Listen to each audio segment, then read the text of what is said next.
Hello everyone, स्वागत है आप सभी का आपके अपने YouTube channel new study tips में।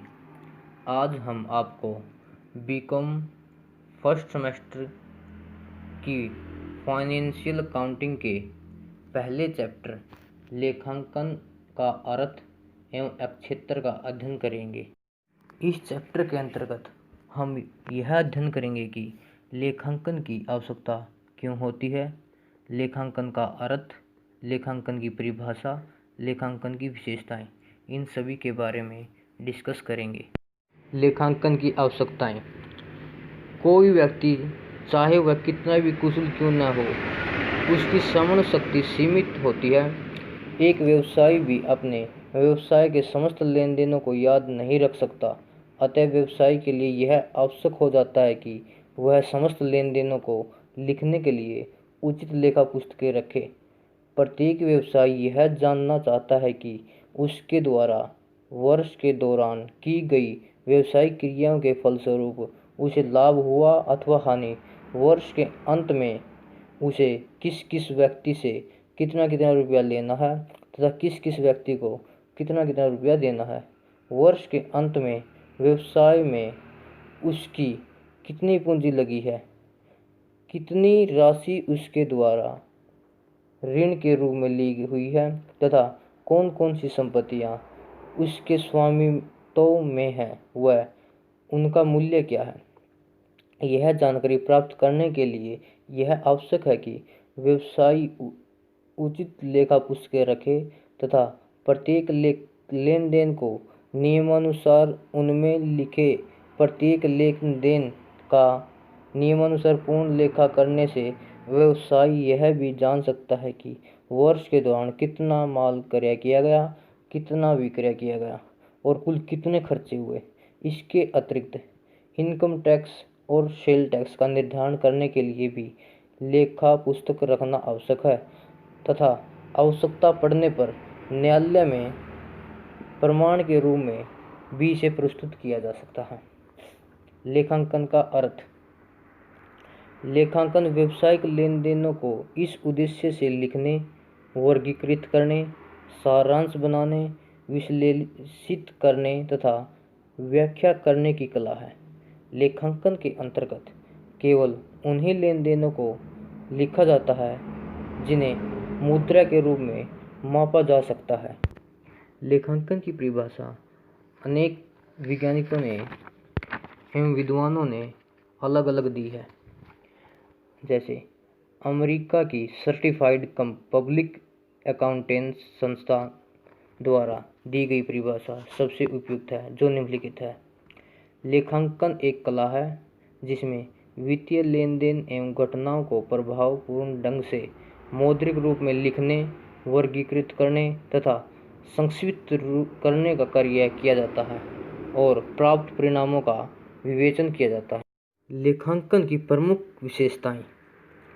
लेखांकन विज्ञान और कला दोनों है। जहां विज्ञान हमें विशेष जानकारी प्रदान करता है, वहीं कला हमें कार्य करना सिखाती है।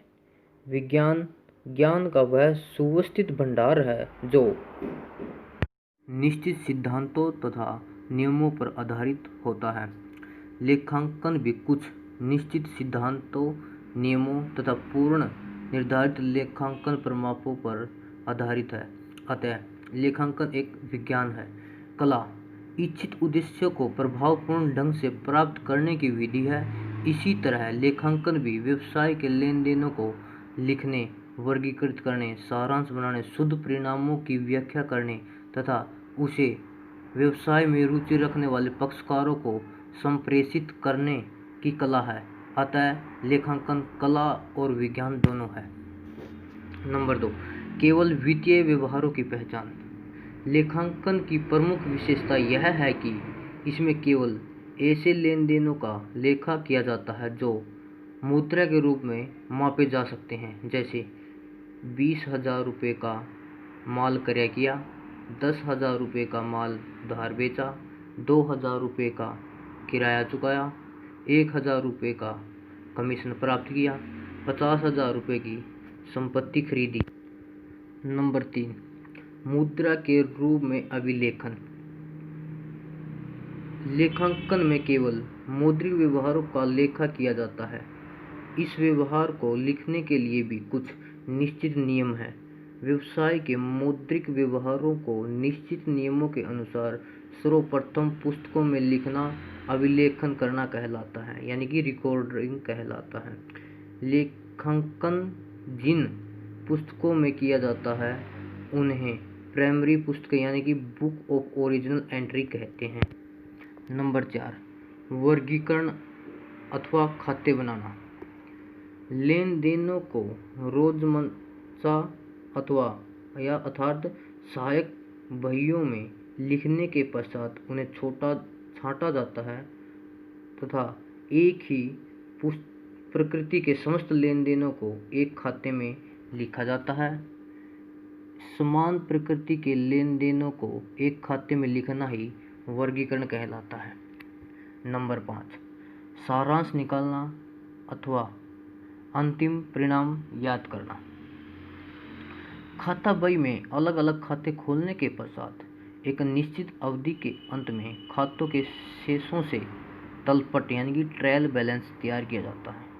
इस तलपट की सहायता से व्यापारिक एवं लाभ हानि खाता यानी कि trading and profit and loss account बनाकर व्यवसाय का शुद्ध लाभ अथवा हानि तथा चिट्ठा बनाकर व्यवसाय की वास्तविक वित्तीय स्थिति याद की जा सकती है। व्यवसायिक एवं लाभ हानि खाते तथा चिट्ठे को संयुक्त रूप से व्यवसाय के अंतिम खाते कहते हैं, यानी कि फाइनल अकाउंट कहते हैं। किसको कहते हैं? Trading and profit and loss account और बैलेंस शीट को फाइनल अकाउंट कहते हैं। अंतिम खातों को बनाने का एक निश्चित और क्रमानुसार लेखा किया जाता है। सबसे पहले ट्रांजैक्शन होती है। उस ट्रांजैक्शन को जर्नल में लिखा जाता है। जर्नल से लेजर बनाए जाते हैं। लेजर से ट्रायल बैलेंस बनाया जाता है। ट्रायल बैलेंस की सहायता से trading and profit and loss और बैलेंस शीट बनाई जाती है। ट्रांजैक्शन के अंतर्गत सहायक बहियाँ यानी कि रोकड़ बही, cash book, purchase book, sales book, purchase returns book, sales returns book, bills receivable book, bills payable book, journal purpose, ये सभी ट्रांजैक्शन और लेजर के अंतर्गत आते हैं। नंबर 6, विश्लेषण एवं व्याख्या। लेखांकन कार्य से प्राप्त व्यावसायिक सूचनाओं का विश्लेषण किया जाता है और उसे प्रबंधकों तथा अन्य रुचि रखने वाले विभिन्न पक्ष के समक्ष इस ढंग से प्रस्तुत किया जाता है कि वे व्यवसाय से संबंधित पूरी जानकारी प्राप्त कर सके। नंबर 7, संप्रेषण यानी कम्युनिकेशन। विश्लेषण के बाद व्यावसायिक परिणामों को व्यवसाय में हित रखने वाले सभी पक्षकारों को संप्रेषित यानी कि संदेश संप्रेषित उसको आगे भेज दिया जाता है ताकि इसके द्वारा भविष्य के बारे में संपूर्ण यानी कि महत्वपूर्ण निर्णय लिए जा सके। इसके बाद हम बुक कीपिंग के ऊपर वीडियो बनाएंगे। इससे अगली video. Thank you, have a nice day.